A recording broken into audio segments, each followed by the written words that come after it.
I'm sorry, Mom. I didn't know you were coming. She thinks $6,000 to $3,000 guarantees your presence here. I drove 800 miles, the road stretching endlessly beneath the headlights, my heart heavy with exhaustion yet filled with anticipation. Every mile was not just a distance covered, it was a lifetime of memories, sacrifices, and hopes I carried with me to my daughter Clara's wedding. At 6 o'clock in the morning, with my suitcases in hand and my heart trembling between pride and nerves, I knocked on her door. I imagined her eyes lighting up, her arms reaching for me, the embrace of a daughter welcoming her mother to the most important day of her life. But when the door opened, the warmth I had dreamed of never came. Clara stood there in her silk robe, her hair pinned loosely, her face already painted with the glow of a bride-to-be. And yet, when her eyes met mine, I didn't see recognition, nor joy. I saw hesitation, almost irritation. Her voice, hesitant but cold, cut sharper than any blade. "I'm sorry, Mom, I didn't know you were coming." In that instant, something inside me cracked. 71 years of life, 800 miles of driving, decades of sacrifice, all reduced to the look of a daughter who saw me as an inconvenience. My chest tightened, but I tried to believe it was a mistake, a misunderstanding, something that could still be soothed. And then Julian appeared. My son-in-law. The man whose smile had always struck me as rehearsed, practiced, and false. Standing behind Clara with that same insincere grin, he leaned casually against the doorframe, as if he owned the moment, and said the words that froze my blood. "She thinks $63,000 guarantees your presence here." It wasn't the amount that crushed me, though. It was nearly all of my retirement savings. It was the way he said it. Cold, transactional, as if I were an investor buying my way into my own daughter's life, as if motherhood could be measured in dollars and cents. My name is Eleanor. I am 71 years old, and for decades I believed that being a good mother meant giving everything, my time, my health, my money, without expecting anything in return. Clara is my only child.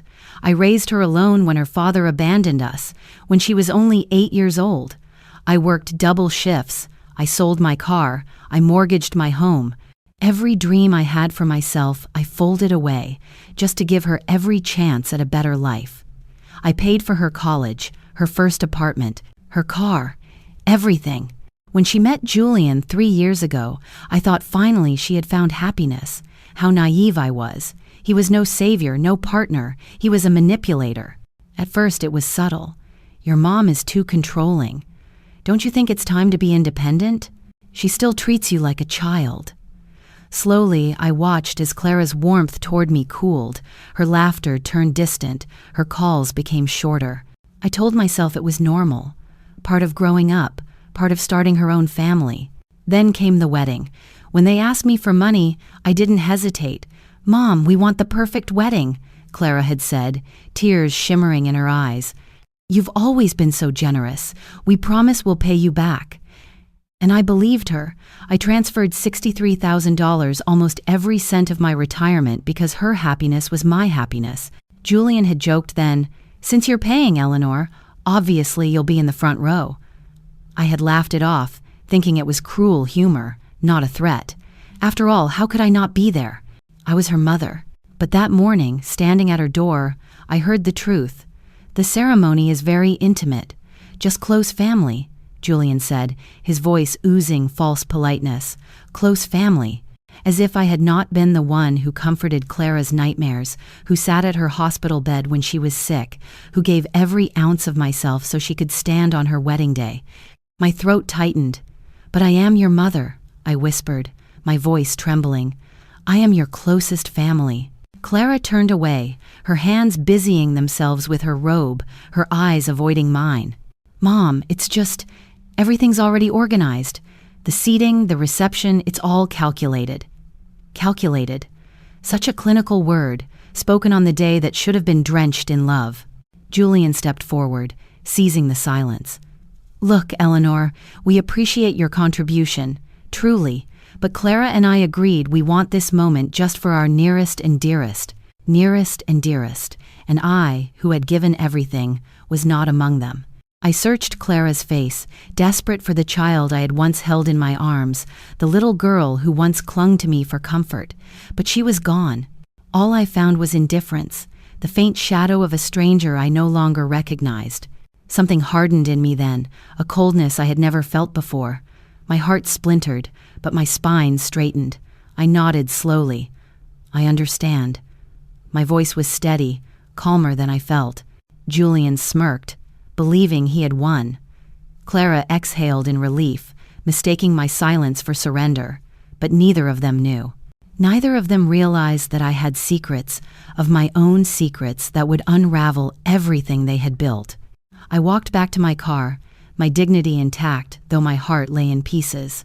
As I started the engine, I reached for my phone, my hand steady despite the storm inside me. "Good morning," I told the bank clerk on the other end. "I need to freeze a transfer I made 2 weeks ago." The voice asked politely for the reason. I didn't hesitate. Family fraud. 5 minutes later, the $63,000 were frozen. Clara's perfect wedding had just become her worst nightmare. As I drove back into the city, the silence inside the car was heavy, yet beneath it throbbed a strange new rhythm in my chest. For the first time in decades, I wasn't rushing to fix, to comfort, to sacrifice. I was letting them feel what it meant to need and to be denied. My phone began to buzz almost immediately. Once, twice, a third time. I knew exactly who it was. Clara, Julian. The bank notification must have reached them. Still, I didn't answer. Not yet. I wanted the silence to speak louder than my voice ever had. By the time I pulled into the grandest hotel in the city, dawn had fully broken. Golden light spilled over polished stone walls, as if mocking the cheap motels where I had stayed so many times before, always choosing frugality so Clara could have more. But not today. Today I wanted luxury, respect, to be treated not as a burden, but as someone who mattered. Inside, the marble floors gleamed, chandeliers shimmered, and a young receptionist looked up with a genuine smile. "Welcome, Mrs. Eleanor. We hope you enjoy your stay." Those simple words struck me harder than Clara's coldness. A stranger, paid to smile, showed me more kindness than my own child. I checked into a suite overlooking the lake, with windows stretching from floor to ceiling. Alone, I poured a glass of wine, the crystal trembling faintly in my hand.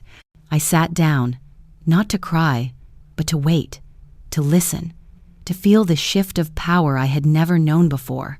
It didn't take long. My phone lit up in a frenzy. Call after call, Clara first, Julian next, then Clara again, then an unknown number, probably Julian, desperate under another name. The screen glowed like a beacon of their panic. By the 10th call, I muted the sound, letting the vibrations pulse against the table like a heartbeat. By the 20th, I began to smile. When the calls passed 40, I finally gave in, not to answer, but to listen. Clara's first message was trembling, her voice laced with panic. "Mom, please. There's been an error with the bank. Call me. Please, we can fix this." An error. How convenient, I thought, that betrayal became an error once the money slipped through her fingers. The second message was Julian, his tone sharp, his mask already slipping. "Eleanor, I don't know what little game you're playing, but this is serious. We have vendors to pay, a hall reserved, guests flying in from out of state. Fix this immediately." A little game. The words made me laugh softly into my glass of wine. If this was a game, then I had rewritten the rules, and they didn't yet know I held every winning card. But it was his third message that revealed his true self. His voice, stripped of charm, cracked with rage. "Listen to me, you old woman. I don't know what's wrong with you, but if you don't fix this in the next 2 hours, you'll regret it. Clara is crying because of you. Is that what you want? To make your own daughter suffer? Old woman." The insult echoed like poison, sinking deep into the years I had carried alone. But instead of weakening me, it hardened something already shifting inside. I had sacrificed everything for Clara, yet here I was, being branded a nuisance, a manipulator, a problem to be erased. I set my glass down, calm, deliberate, and picked up the phone again. This time not for Clara, not for Julian, for Stephen, my lawyer, the one man who knew the full map of my life. He answered on the second ring. "Eleanor?" "What's wrong? You sound upset." I told him everything. Every word, every humiliation at the doorway, every cruel text. When I finished, there was silence, heavy, calculating. Finally, his voice returned, measured but firm. "Are you sure you want to do this? Once we begin, there's no turning back." I stared at the lake glittering outside my window, the city stirring awake in the distance. For 71 years I had been good, too forgiving, too willing to bleed so others could thrive. But not anymore. "Stephen," I said, my voice steady as stone, "I want them to know exactly who they messed with." That night, I dined alone in the hotel's elegant restaurant. Soft music played from a grand piano in the corner. The clinking of silverware filled the room. My phone, muted, vibrated endlessly beside me. 41 calls in total. 41 desperate attempts from two people who had never once picked up the phone just to ask how I was. And then the texts came. 12 of them. Clara's words shifted from pleading, "Mom, please call me. We can talk about this later," to guilt, "I thought you wanted me to be happy," to threats, "If you ruin my wedding, I will never forgive you." Julian's messages dripped with venom. "This is childish. You wanted attention, you've got it.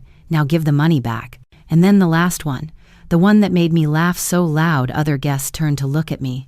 "You're a bitter old woman who can't stand to see her daughter happy. You've always been a manipulator." Me, a manipulator. The woman who had given until there was nothing left, who had worked herself sick so her daughter would never want, who had stayed silent while Julian twisted her against me. That night I didn't sleep. Not from guilt, not from regret, but from adrenaline. For the first time in decades, I wasn't the background character in someone else's life. I was the protagonist in my own story. At 3:00 the morning, I decided to do something I had never done before. Check Clara's social media. What I found both broke my heart and strengthened my resolve. Photo after photo of her showing off her engagement ring, her ivory wedding dress, her honeymoon plans. I wasn't in any of those posts. She never mentioned me in any of her stories. It was as if I didn't exist. But what hurt the most was a post she had made the week before. "So grateful to my future husband for teaching me how to be independent. I finally understand that true love isn't dependence, it's freedom. Thank you, Julian, for helping me cut the chains that were holding me back." Chains. I was the chains. My motherly love, my sacrifice, my dedication, all of that was chains to her. Julian had brainwashed her so thoroughly that she no longer saw my love as love, but as manipulation. She no longer saw my generosity as generosity, but as control. It was in that moment that I made my final decision. It wasn't just about the wedding money. It wasn't just about the humiliation of that morning. It was about years of being invisible, of being taken for granted, of being treated like a resource instead of a person. I took out my laptop and began writing emails to my contacts, researching my rights, making plans for the next few days. If Clara and Julian wanted a war, they were going to get one. But this time, I had the heavy artillery. Because what they didn't know was that I wasn't just a retired mother with some savings. I was a woman with properties, investments, contacts, and most importantly, with the truth on my side. For years, I had kept silent about many things. I had dodgy-pot, protected Clara from knowing certain details about her father, about our real financial situation, about the sacrifices I had made. But the silence was over. It was time for my daughter to know the whole truth. It was time for Julian to find out who he had really messed with. The sunrise found me awake, dressed, and ready for battle. 41 missed calls glowed on my phone screen. 1, 2 threatening messages waited to be answered. But I was no longer the Eleanor of yesterday. I was no longer the mother desperate to please her daughter. I was a woman who had decided to reclaim her power. And this was just the beginning. At 7:00 the morning, the phone rang again. This time I answered. It was Clara, and her voice sounded broken. "Mom, please, we need to talk. Come to the house." Her tone had completely changed. It was no longer the coldness of yesterday, but pure desperation. "Good morning, Clara. replied with a calm that surprised even me. How did you sleep, Mom? Don't play games with me. You know exactly why I'm calling. The bank says you froze the money. Why would you do something like that? Her voice broke at the end of the sentence. For a moment, I almost felt pity. Almost. But then I remembered her words from yesterday. I didn't know you were coming. I remembered Julian's contemptuous face. I remembered how they had treated me like a stranger after I drove 800 meters to be there on the most important day of her life. Clara, I think it's time we had a conversation we should have had a long time ago, I said. But it's not going to be at your house. If you want to talk to me, we'll meet in the lobby of the Lakeshore Grand Hotel. At Zecha. 0. And you come alone. Alone? Why alone? Julian is my husband. He has a right to be present in our family conversations. There it was again.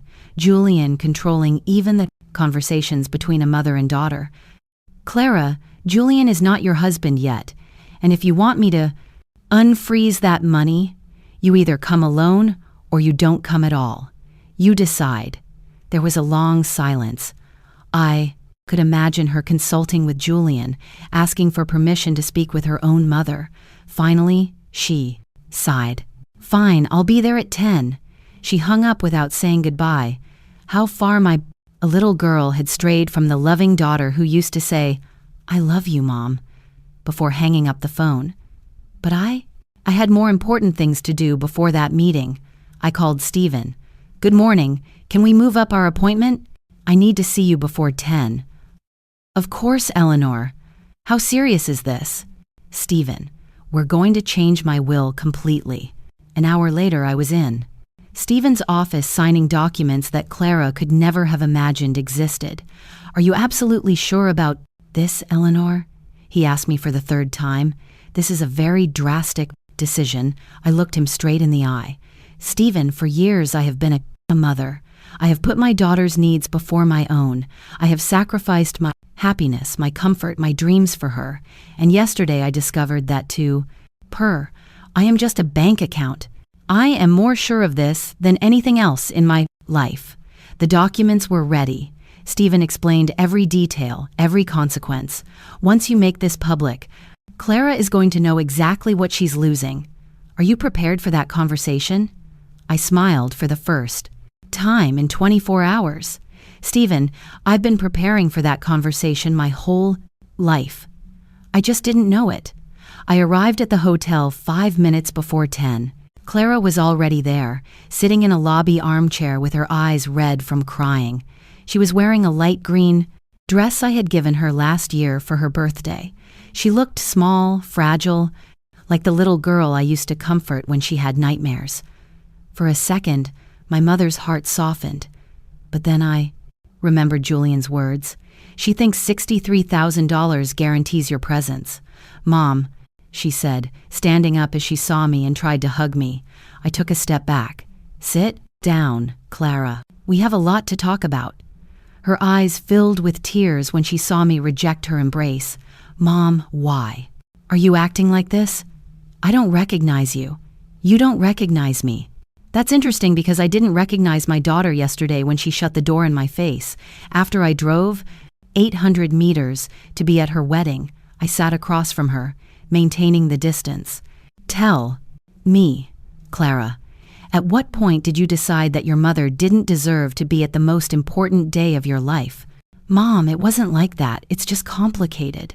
Complicated? What a convenient word to avoid taking responsibility.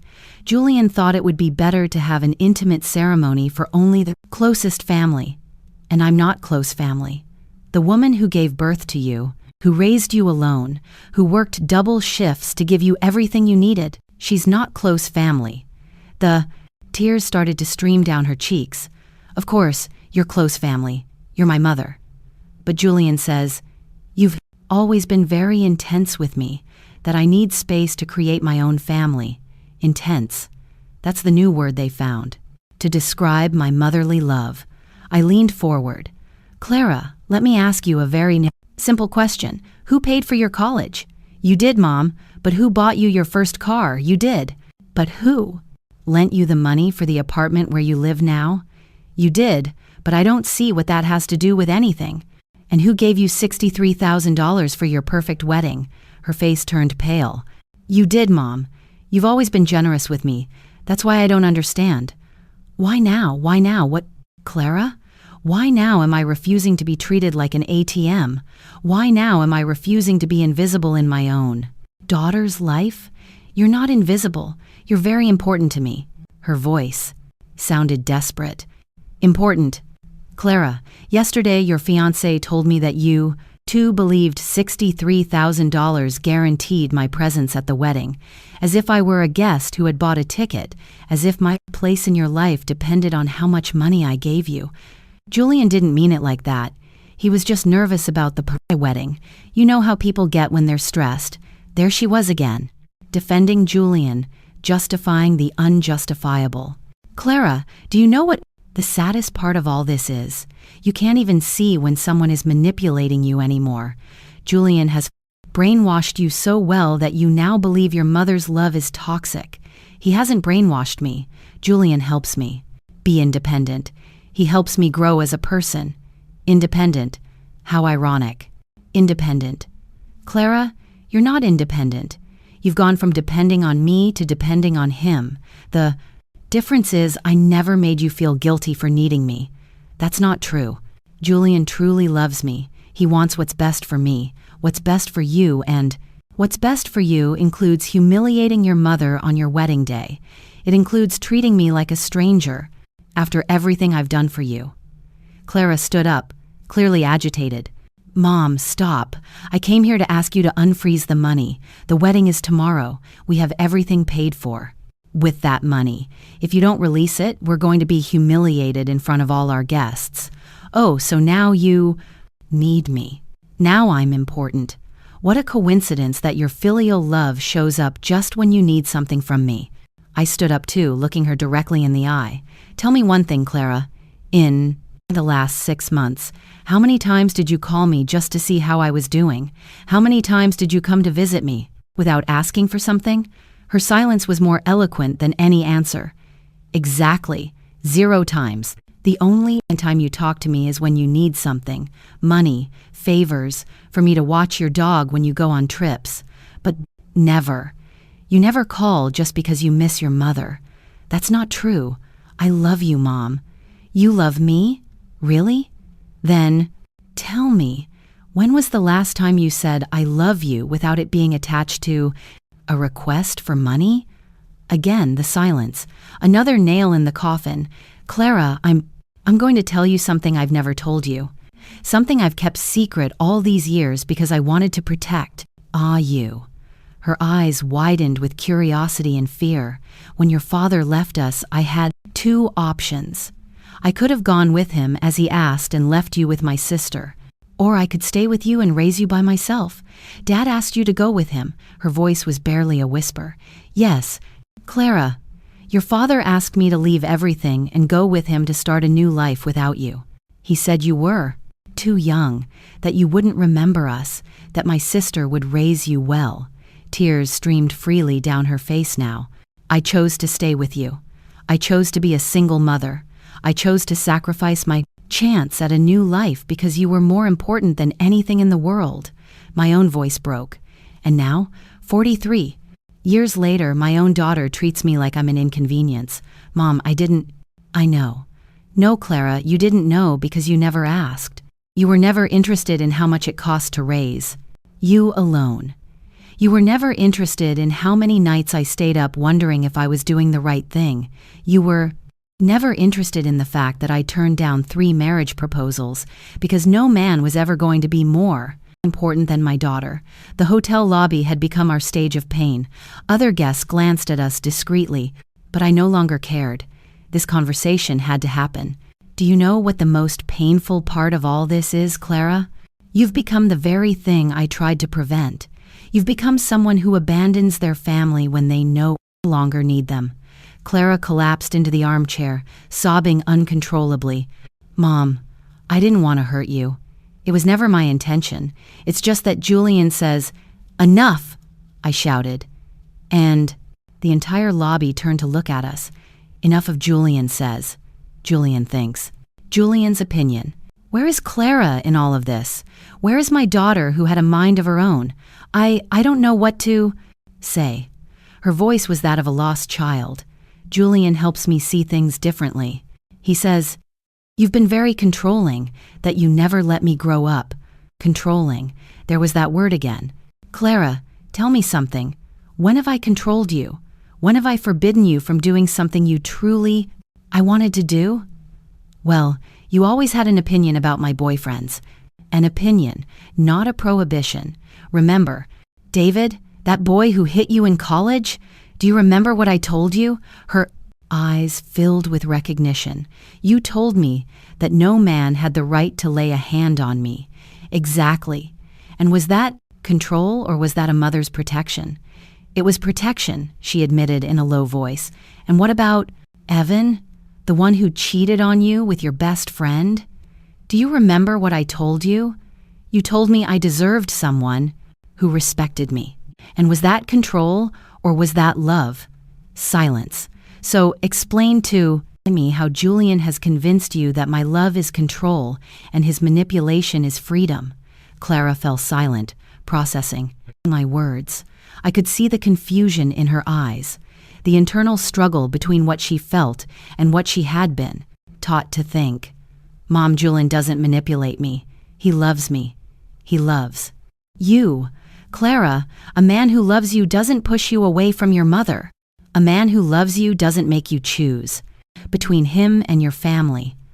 A man who loves you doesn't convince you to treat the person who has loved you most into your life poorly. But he says I need to be independent. Clara, look around you. Look at this luxurious hotel where I'm staying. Do you think a dependent woman can afford this? Do you think a woman with no resources can freeze $63,000? As if it were pocket change. Her eyes widened in surprise. I hadn't thought of that. No, because Julian has made you believe I'm a needy old woman who depends on you two. But the reality is very different, my love. I took out my phone and showed her the screen. This is my main bank account. Read the figure. Her eyes widened like saucers. Mom, is this real? Very real. And this is just one of my accounts. Do you want to see the others? I don't understand where all this money came from. Work, smart, investments, properties I bought when you were little. Remember those weekends I would take you to visit friends? I was actually looking at properties, making investments, building a future for both of us. Clara put her hands to her mouth. All this time you've had so much money, and you never told me for what. So I would love me for my money? So Julian would set his sights on my bank account instead of your heart? I wanted you to. Love me for who I am, not for what I have. But Mom, if you have so much money, why did you work so hard? Why did you always say money was tight? Because I wanted to teach you the value of hard work. I wanted you to know that good things are earned. I wanted to raise you with values, not with whims. The tears returned to her eyes. Mom, I feel awful. I didn't know any of this. No, Clara, you didn't know because you never asked. In all these years, you were never interested in how I was really doing, what plans I had, what I dreamed for my future. You were only interested in what I could give you. That's not true. Her voice was less convincing each time. Number. Then tell me, do you know what my favorite color is? Silence. Do you know what my favorite food is? More silence. Do you know what I like to do in my free time? The silence was deafening. You. I know nothing about me, Clara. To you, I'm just Mom, the one who solves problems and gives money. But I am Eleanor. I am a 1-year-old woman with tastes, preferences, dreams, and plans. I am a whole person, not just your mother. Mom, let me finish. Yesterday, when Julian said you two thought $63,000 guaranteed my presence, he confirmed. What? I already knew. To you two, my value is measured in money. As long as I can give, I'm useful. When I can't, I'll be disposable.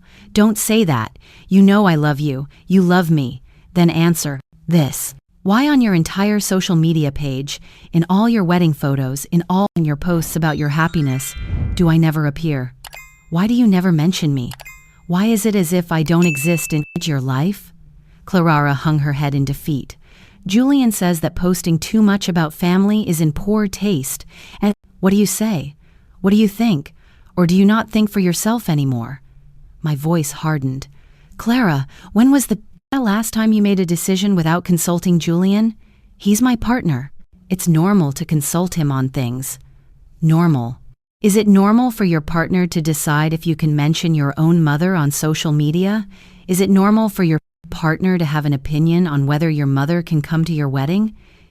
He just wants to protect me. Protect you? From what? From your own mother. I leaned forward, staring at her intently. Clara, I'm going to tell you something. I hope you understand. Julian doesn't protect you from me. He isolates you from me. And there is a huge difference. I don't understand the difference. Protection gives you tools to face the world. Isolation takes away your tools, so that you depend on the person isolating you. Julian doesn't want you to be strong. He wants you to be dependent on him, but he makes me feel special. Special or needed. Clara, have. If you ever wondered why Julian never had a problem with me paying your expenses, but he does have a problem with me maintaining a close relationship with you? Clara frowned, thinking, I hadn't looked at it that way. Of course not, because he's very clever. He lets you receive my money, but not my love. He lets you benefit from my generosity, but not from my wisdom. He makes you my heir, but not my daughter. Mom, you're confusing me. No, Clara, I'm clarifying things for you. For the first time in years, I'm telling you the unfiltered truth. I leaned back in the armchair, emotionally exhausted. Now, tell me, what's more important to you? The money for your wedding or the relationship with your mother? Both. Why do I have to choose? Because yesterday you two already chose. You chose the money when you closed the door on me. You chose the money when you treated me like a vendor instead of a mother. You chose the money when you humiliated me in front of my son-in-law. We didn't choose the money.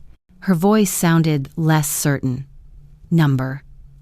Then, explain to me why Julian mentioned the $63,000 within the first 5 minutes of the conversation. Explain to me why his first concern wasn't apologizing for treating me poorly, but ensuring the money was still available. Clara fell, silent, processing. I could see in her eyes that the pieces of the puzzle were starting to fit together. Mom, what do you want me to do? I want you to think for yourself. Without Julian's influence, I want you to remember who you were before you met him. Were you more dependent on me, or were you more authentic? Silence. Clara, before Julian, when was the last time you spoke rudely to me? When was the last time you disrespected me? Another revealing silence. Never, she finally admitted. Never. Because I taught you to respect your mother. I taught you that family is sacred. I taught you values that Julian is destroying one by one. I stood up, tired of the conversation. Clara, I'm going to give you 24 hours to decide what's more important to you. If by this time tomorrow you haven't made a decision, I will make one for you. And I assure you, you won't like my decision. What decision, Mom? What are you going to do? That depends on you. But remember something. I have lived 71 years without Julian. I can perfectly well live another 20 without him. The question is, can you live without your mother? I walked away, leaving her there sobbing in the hotel lobby. But this time her tears didn't stop me. This time my pain was stronger than my maternal instinct to comfort her, because it was time for Clara to learn that actions have consequences and that a mother's love, though infinite, is not unconditional when it comes to respect and dignity. That afternoon, I dedicated myself to doing something I hadn't done in years, taking care of myself.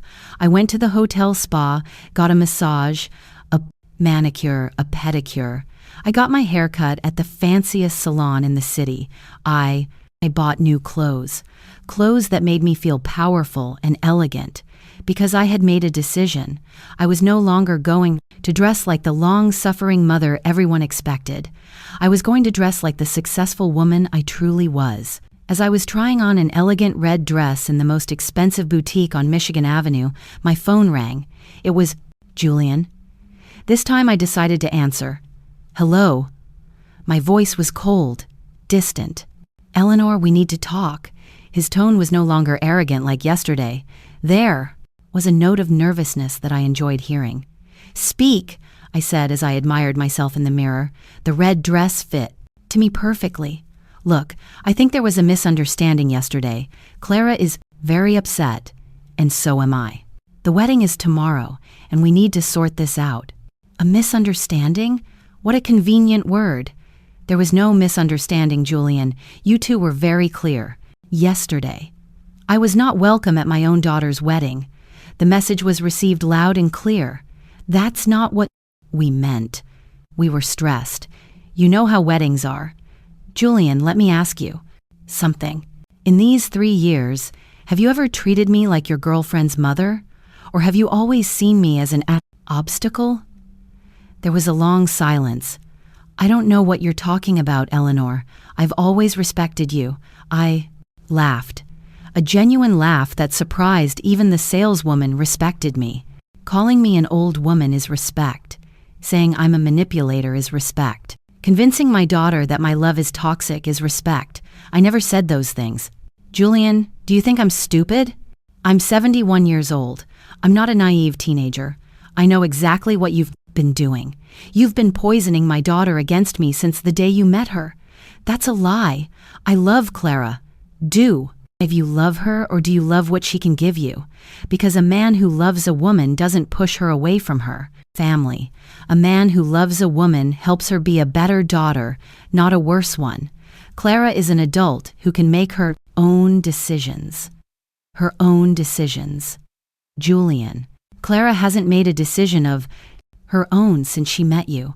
Everything she thinks, everything she feels, everything she decides first goes through your filter. I signaled to the saleswoman to wrap up the red dress. I was taking it. Eleanor, we didn't call to argue about our relationship. We called to ask you to release the wedding funds. Ah, there's the truth. You didn't call to apologize for treating me poorly. You didn't call because you realized you made a mistake. You called for the money. The wedding is tomorrow. We have commitments, vendors to pay. I can't cancel everything at the last minute, and that's my problem. You two decided I wasn't important enough to be at the wedding. Now I'm deciding your wedding isn't important enough for my money. You're being very cruel, Eleanor. Do you really want to ruin your own daughter's wedding? Cruel? That word stopped me in my tracks. Julian, do you know what's cruel? Cruel is raising a daughter alone for 43 years and having her shut the door in your face on her wedding day. Cruel is working yourself sick to give your daughter everything and having her treat you like a stranger. Cruel is loving unconditionally and receiving contempt in return. But the money is already committed. People are coming from out of town. It will be a public humiliation. Exactly. It will be a public humiliation like the humiliation you put me through yesterday when you treated me as if I were an intruder in my own daughter's life. Eleanor, be reasonable. We can fix this. You can come to the wedding. We'll save a special seat for you. A special seat. After paying $63,000, they were offering me a special seat as if it were charity. A special seat like what? In the back row, in the kitchen, or maybe standing outside watching the cars. My voice grew harder with each word. Don't offer me crumbs after you've taken the whole banquet. Fine, fine. Front row next to Clara's parents. Julian, I am Clara's mother. I don't need to be next to the parents. I am the closest family she has, or at least I was until you brainwashed her. Eleanor, tell me what you want. What do you need to release the money? There it was. The million-dollar question. Literally. What I want, Julian, is for my daughter to remember who her mother island. What I want is for her to understand that respect can't be bought with money. What I want is for her to learn that actions have consequences. And how do we do that? Very simple. I want Clara to come to my hotel tonight alone without you, and I want her to apologize to me, not for the money, but for disrespecting me. And I want her to promise me that she will never again let anyone push her away from her mother. That's emotional blackmail. Emotional blackmail, Julian. Do you know what emotional blackmail is? It's convincing a daughter that her mother is toxic so you can control her better. It's making a woman feel guilty for loving her family. It's using love as a weapon of manipulation. I have never done that. Then explain to me why Clara, who used to call me every day, now only calls when she needs money. Explain to me why Clara, who used to visit every weekend, now comes once a month if I'm lucky. That's normal when people get married. Priorities change. Priorities change, Julian. But family love doesn't disappear unless someone is actively working to destroy it. I hung up the phone without giving him a chance to respond. I was tired of his justifications, his manipulations, his arrogance. But most of all, I was tired of being treated like I was the problem when I was clearly the victim. That night, as I dined alone in the hotel restaurant, I reflected on the whole situation. For the first time in years, I felt free. Free from the constant worry of pleasing Clara. Free from the anxiety of doing something wrong that might push her away. Free from walking on eggshells so as not to upset Julian because I had understood something fundamental. I hadn't lost my daughter. My daughter had lost herself. And until she found herself again, until she remembered who she was before Julian, there was no relationship to save. My phone vibrated with a text message. It was Clara. Mom, Julian told me about. Your conversation. I'm coming to see you tonight. We need to talk for the first time in 24 hours. I genuinely smiled. Maybe, just maybe, my daughter was starting to wake up. But I was no longer the desperate mother willing to accept any crumb of attention. I was a woman who knew her worth and who was not going to accept anything less than the respect she deserved. The war was just beginning, and this time I had all the weapons. Clara arrived at my suite at 8:00 the evening. When I opened the door, her appearance surprised me. Her eyes were swollen from crying. Her hair was disheveled, and she was wearing the same wrinkled clothes from the morning. She looked destroyed, but for the first time in years, she had come alone. "Come in," I said, remaining composed. She entered slowly, looking at the elegant suite in awe. "Mom, this place is incredible." "Yes, it island. When you value yourself, you treat yourself as you deserve," I replied, pouring 2 glasses of wine. "Do you want one?" "Yes, please. I need something to calm my nerves." She took the glass with trembling hands.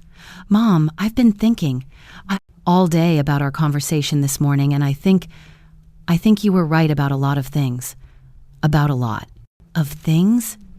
"No, Clara, I was right about everything." My voice was firm but not cruel. "The question is whether you're ready to admit it." She sat on the sofa, burying her head in her hands. "I don't know what's wrong with me. Mom, it's like I've lost the connection to myself." "You didn't lose it, my love. It was taken from you." I sat across from her, studying her face. "Tell me something, Clara. When was the last time you made an important decision without consulting Julian?" She looked up, confused. "I don't understand the question. It's very simple. When was the last time you said, 'This is what I want, regardless of his opinion'?" Clara thought for a long time. I don't remember exactly, because for 3 years you haven't been you. You've been the version of you that Julian needs you to be, but he loves me. He tells me I'm perfect for him." "Clara, have you ever wondered why you're perfect for him? Is it because he truly knows and accepts you for who you are? Or is it because you've molded your personality to fit what he wants?" The tears started to run down her cheeks again. "Mom, I'm confused. Julian says he's helping me grow, but you say he's controlling me. I don't know who to believe." "Don't believe anyone, Clara. Believe yourself. Listen to your heart, not to outside voices." But how do I do that? I don't even know what my own voice is anymore. Let's start with something simple. Tell me, did you really want such a big, expensive wedding? Clara frowned. Actually, I always dreamed of something more intimate. A small ceremony on the beach with close family. And why wasn't it like that?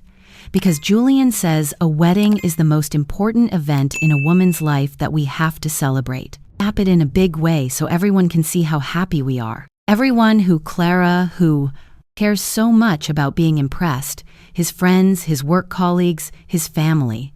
She stopped talking suddenly as if she had just realized something. Mom, I just realized I didn't mention my friends or my family. Exactly. This wedding isn't for you, Clara. It's for him. But I agreed. I said yes. Of course you said yes. Julian is very clever. He didn't force you directly. He convinced you it was your idea. I stood up and walked to the window. Clara, if you remember what you were like before you met him, you were more spontaneous, more joyful, more yourself. Yes, her. The voice was barely a whisper. Mom, is it normal for my fiancé to constantly criticize me, to tell me how to dress, how to talk, who to associate with? My heart sped up. She was finally starting to see reality. No, my love, that's not normal. That's control. But he says he does it because he loves me, because he wants me to be the best version of myself. Clara, the best version of yourself is the authentic version, not the version he wants to mold. I turned to look at her directly. A man who truly loves you, accepts you as you are, and helps you shine by being yourself. He doesn't change you to fit his idea of perfection. Mom, I'm scared of what? That you're right. That I've made a terrible mistake. That tomorrow I'm going to marry someone who doesn't really know me. And what scares you most about that? That it's too late to change my mind? She stood up abruptly, pacing. The room. Mom, everything is paid for. The guests have already arrived. Julian's family came from another state. If I cancel now, it's going to be a horrible scandal. Clara, would you prefer a one-day scandal or a lifetime of unhappiness? My question stopped her in her tracks. A marriage isn't an event, my love. It's a whole life. And if you have doubts now, imagine yourself in 10 years. But Julian will be furious. He'll say I'm crazy, that I'm irresponsible. And does that matter more to you than your own happiness? But. There are no buts, Clara. Either your happiness is more important than his anger or it isn't. It can't be both. Clara sank back onto the sofa. Mom, if I cancel the wedding, I'll lose Julian. And if you don't cancel it, what will you lose? Myself and you? The admission came out like a painful whisper. Clara, I'm going to tell you something I hope you remember for the rest of your life.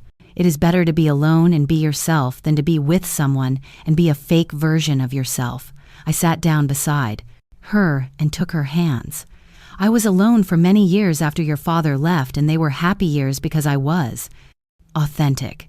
Didn't you miss having a partner? Of course I did, but I preferred authentic loneliness to fake companionship. And look, I eventually found real love, but at that time it wasn't my priority. Real love? When? 5 years ago, I met a wonderful man, Arthur. But I didn't tell you about him because by then, Julian had already convinced you that I was problematic. Her eyes widened like saucers. You have a boyfriend, and you never told me. Clara, I tried to tell you several times, but every time I mentioned I had met someone, you would change the subject or tell me to be careful with. Men who take advantage of older women. That sounds like something Julian would say. Exactly, because they weren't your words anymore. They were his words coming out of your mouth. I stood up, went to my purse, and took out a photo. Look, it was a photo of Arthur and me on our last trip together. We looked happy, relaxed, in love. Mom, he looks like he really loves you. He adores me and I adore him, but I have never allowed him to change me or to push me away from you. Because when love is real, it doesn't destroy existing relationships. It enriches them. Does he want to meet me? He's dying to meet you, but he respects that I set the time and the manner. He has never pressured me to choose between him and my daughter, the Dylan any teen. Comparison was obvious and painful. Mom, it hurts so much to realize all of this. I know, my love, but the pain of the truth is temporary. The pain of living a lie is for a lifetime. I sat beside her. Again. Clara, regardless of what you decide about the wedding, I need you to understand something. You are my daughter, and you will always be my daughter, but I will not allow myself to be disrespected. What does that mean? It means that if you choose to stay with Julian and he continues to poison you against me, I will protect my own peace of mind. I will not continue to be the ATM for your relationship or the villain in your love story. Mom, I don't want to lose you. Then don't lose me. But don't expect me to settle for the crumbs of love that Julian allows you to give me. My voice hardened slightly.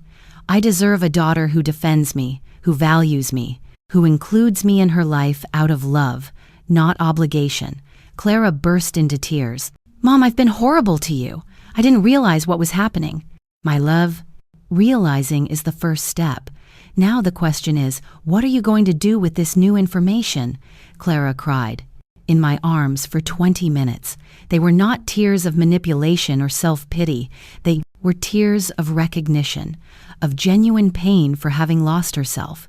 When she finally calmed down, she looked at me with the clearest eyes I had seen in years. Mom, I'm going to cancel the wedding. Her words surprised me, though.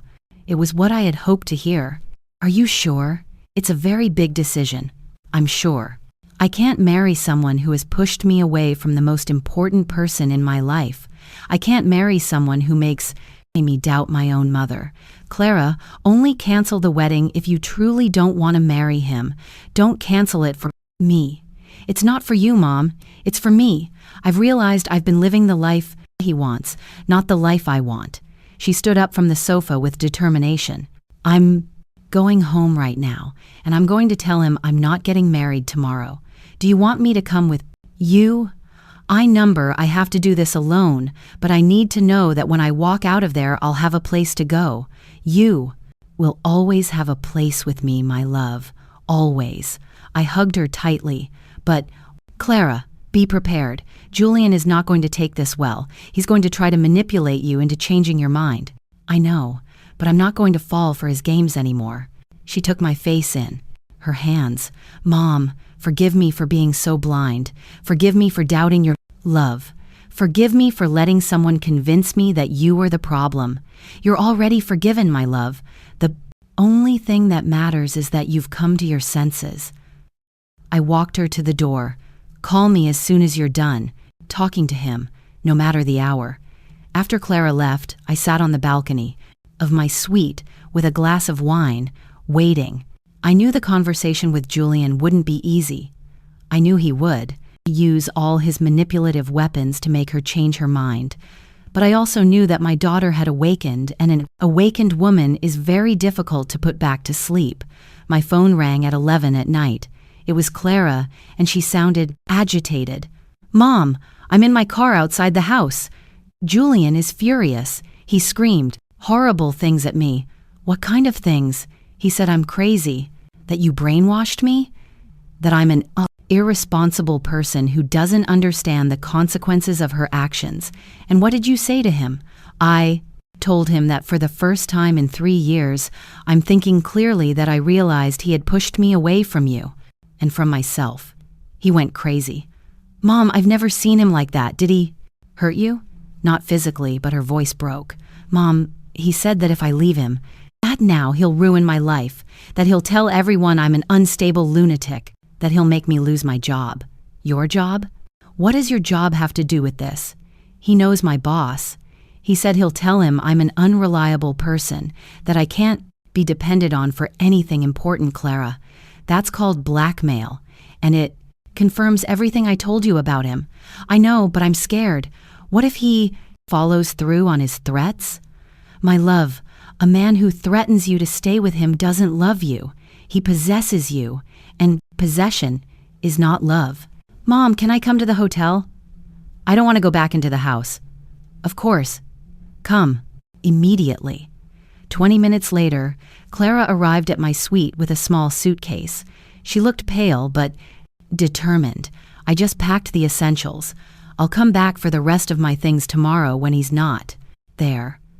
How did he take the news of the cancellation? At first, he tried to convince me it was just pre-wedding jitters. Then he got angry and started screaming at me. Finally, when he saw it wasn't going to change my mind, he became cold and calculating. That's when he made the threats. Clara, that shift in strategy is typical of manipulators. First, they try to persuade you, then they intimidate you, and finally they threaten you. I sat on the bed next to her. How are you feeling? Scared, but relieved. It's like I've woken up from a nightmare. And what are you going to do tomorrow? The guests will be arriving. Expecting a wedding. I've already thought about that. I'm going to go to the church early and explain personally to the closest family members. For the rest, we'll put a sign at the entrance. A sign? Yes. It will say, "The wedding has been canceled by the bride's decision. We apologize for the inconvenience." Simple and direct. I was as surprised by her resolve. And Julian can do whatever he wants. He can make up whatever stories he can think of. The people who truly know me will know I'm not crazy. Clara, I am so proud of you. I know this isn't easy. No, it's not easy. But Mom, for the first time in years, I feel like myself. And do you know the best part of all this? What's that? That I don't have to ask anyone for permission to be who I am. That night, Clara slept in the second bedroom of my suite, but before we went to bed, we did something we hadn't done in years. We stayed up late talking, not about problems or drama, but about dreams, plans, happy memories. For the first time in a long time, my daughter was my daughter again. Mom, will you tell me more about Arthur? Do you really? I want to know. Yes, I want to know your life, not just be a part of it. I told her about Arthur, about our travels, about how he had brought back the joy of being loved for who I truly am. When am I going to meet him? When you're ready. No pressure, no hidden agenda, only when. You feel you want to meet the man who makes your mother happy. I want to meet him, Mom. I want you to know that I support your happiness. Her words filled my heart. Clara, there's something else. I want to tell you. Something about your financial future. What do you mean? Tomorrow we're going to see Stephen. I'm going to change my will again. Everything I have will be yours, but with conditions. What conditions? That you never allow anyone to manipulate you using my money. That you use that inheritance to be independent, not to buy love. And that if you ever have children, you teach them the value of family respect. Mom, I don't need your money to love you. I know my love, but I want you to have it so you never have to depend on anyone, so you never have to endure mistreatment out of financial necessity. That happened to you with my father. Yes, that's why it's so important to me that you are financially independent. When we finally went to sleep, for the first time in years, I lay down without the constant anxiety about my relationship with Clara. I had gotten my daughter back, not just physically, but emotionally. I had won the most important war of my life, the war for my daughter's soul. But I knew Julian wouldn't stand by idly. A man like him doesn't accept defeat easily. Tomorrow would be a difficult day, but I wouldn't have to face it alone. My daughter was on my side again. The day that should have been the wedding dawned gray and rainy. Clara woke up early, more determined than ever. Mom, I want to go to the church before Julian gets there. I need to speak with Father Alexander and the relatives who have already arrived. Do you want me to come with you? Number, I have to do this alone? 2. But I need to ask you for a favor. Anything you need. Can you unfreeze the money? Not for the wedding, but to pay back the vendors who are not at fault. It would be unfair for them to lose their money because of my decisions. I felt so proud in that moment. My daughter had regained not only her authenticity, but also her sense of justice. Of course, as soon as the bank opens, I'll make the transfer. Thank you, Mom. Now I understand it was never about the money. It was about respect. Clara left at 8:00 the morning. I stayed at the hotel, waiting for news, and preparing for what I knew was coming, Julian's revenge. I didn't have to wait long. At 10:00 the morning, my phone began to ring with unknown numbers. First call, Eleanor. This is Leticia, Julian's sister. What have you done to Clara? She's acting like a crazy person. Second call. This is Beatrice, Julian's mother. We demand an explanation. You have ruined my son's life. Third call, Eleanor. This is David, the best man. This is a scandal. How could you let Clara do this? I answered every call with the same response. Julian knows exactly why Clara made this decision. If you want answers, ask him, because I knew Julian had told them his version of events, where I was the manipulative villain who had destroyed their happiness.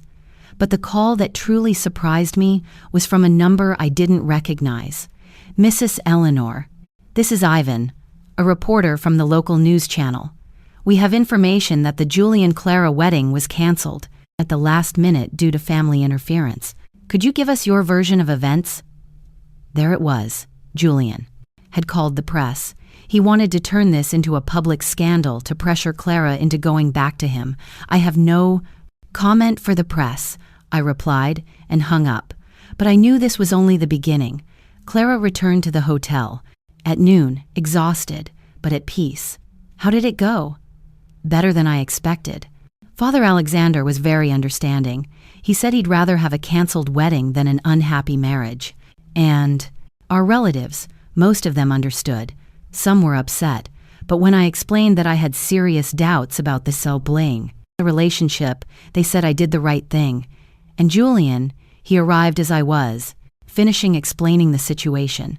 He made a terrible scene screaming that you had brainwashed me, that I was hysterical, that he had invested 3 years of his life in me. How did people react? Mom, that's when I realized that a lot of people already knew what Julian was really like. His own aunt told me. Afterwards, CL, my nephew has always been controlling. I'm glad you realized it before the marriage. Really? Yes. Apparently it was no secret to anyone, except me.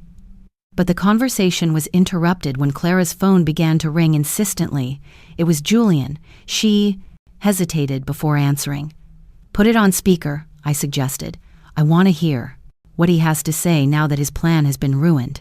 Clara, thank God you answered. Listen, we can fix this. I know your mother filled your head with silly ideas, but we can get past it. His voice sounded desperate. Julian, they're not silly ideas. They are things I should have seen a long time ago. Clara, love, you're confused. Your mother is jealous of our relationship. She can't stand that you're happy without her. There he was again, trying to sow doubt. Julian, my mother isn't jealous. She's concerned, and she was right to be. Concerned about what? I love you, Clara. I've given you everything. No, Julian, you've taken everything from me. My personality, my relationship with my mother, my self-confidence. That's not love. That's a lie. I've helped you grow to mature. Mature? Does maturing mean being isolated from my family? Does it mean doubting my own feelings?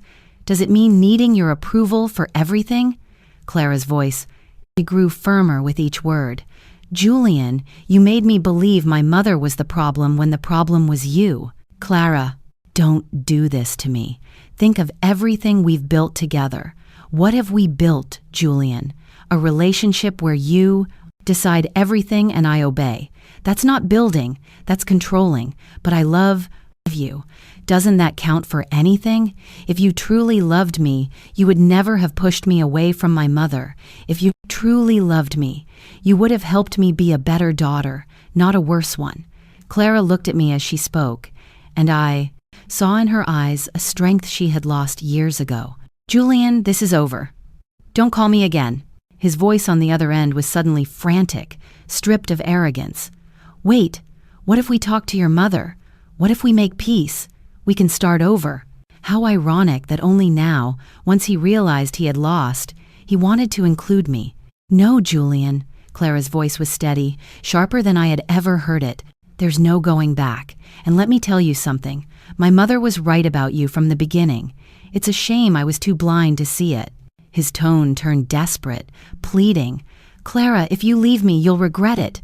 No one will ever love you like I do." Her answer was ice and fire all at once. "I hope you're right. I hope no one ever loves me like you do, because your love was killing me from the inside." And with that, she hung up. The phone began ringing again, and again, and again. Clara stared at it, trembling. "Block him," I said quietly, firmly. "You've said what needed to be said. Now he'll try to exhaust you with calls, waiting for you to break. Don't let him." She blocked the number and exhaled as though a weight had lifted. But deep down, I knew it wasn't finished. Men like Julian never accept defeat, they crave revenge. An hour later, it began. Social media. Clara's phone buzzed with messages from friends, screenshots Julian had posted publicly. "After 3 years together, my fiancé canceled our wedding on the very day, all because her mother convinced her I was a bad person. It's sad how family manipulation can destroy true love." Clara's eyes filled with panic. "Mom, he's making me look like some manipulated lunatic." I reached for her hand. "I know, my love. It was predictable. Do you want to respond publicly?" She shook her head, confused. "What should I do?" Never fight manipulators in the open. They thrive on playing the victim. But I will do something. "What are you going to do?" I looked at her, steady and unflinching. "I'm going to show the world who Eleanor Island and who my daughter Island. If Julian wants a media war, I'll give him one, but with weapons he cannot fight." That afternoon, with the sun blazing through my window, I opened my laptop. My fingers hovered for only a moment before I began to type. "Clara, do you trust me?" Her voice was certain. "Completely, Mom." For 71 years I had stayed silent. I had been the polite woman who never made a scene. But now, I had proof. I had my voice. And I had a story worth telling. My first post was simple but devastating. "My name is Eleanor. I am 71 years old. Yesterday, my daughter canceled her wedding. Her ex-fiancé claims I manipulated her. This is the real story with proof." I attached a photo of myself dignified, poised at the hotel. Another of Clara and me embracing. Within 2 hours, the post had 1,000 shares. 4 hours, 3,000. The comments poured in. "Mothers always know.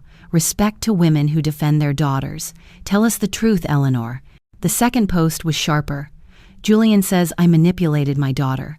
Let me show you the last messages he sent before she walked away." I posted screenshots of his insults, his threats, his blackmail.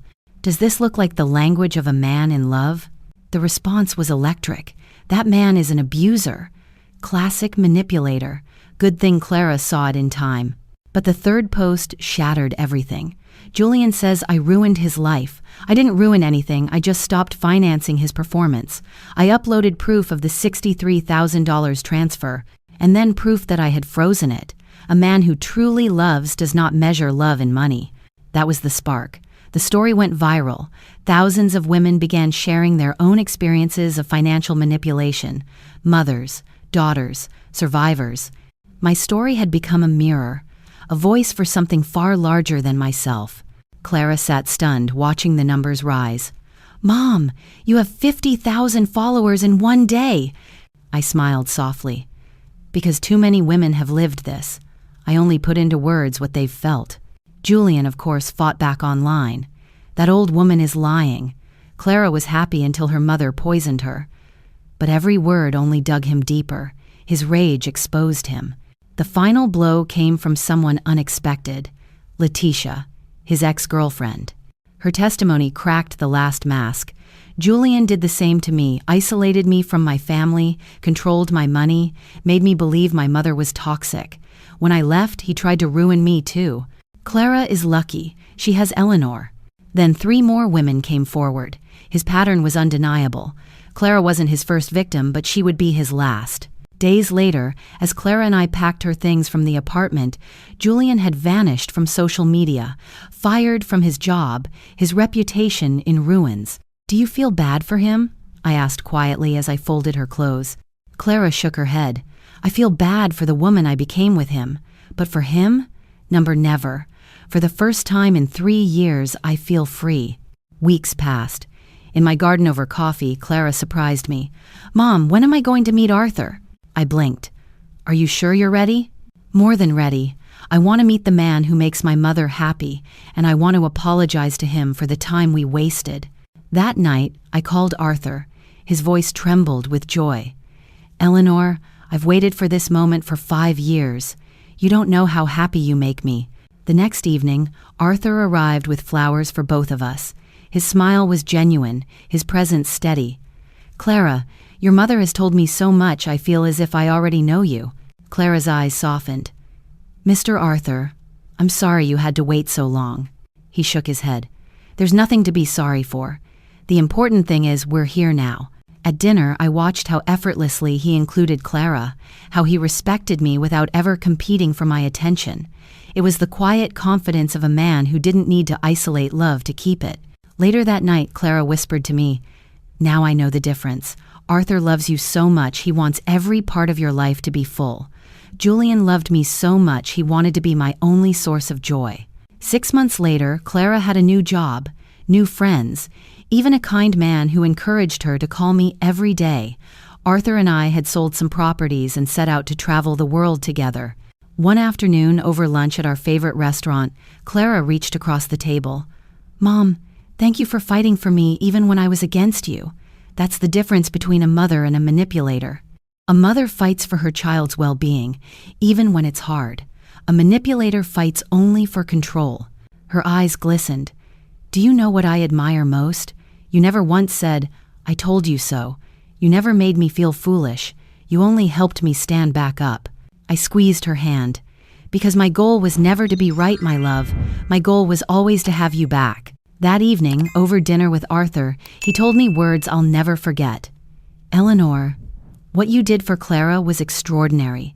Few mothers would risk losing their daughters to save them from themselves." I looked at him and smiled. "Do you know what I learned, Arthur? That true love requires courage. It means saying no when everyone expects yes. It means risking being the villain in order to protect what matters most." "And do you regret anything?" he asked softly. "Only one thing," I said, my voice steady. "That it took me so long to realize I should never apologize for loving fiercely. For years I thought my love was too much. Now I know it was exactly what Clara needed to save herself.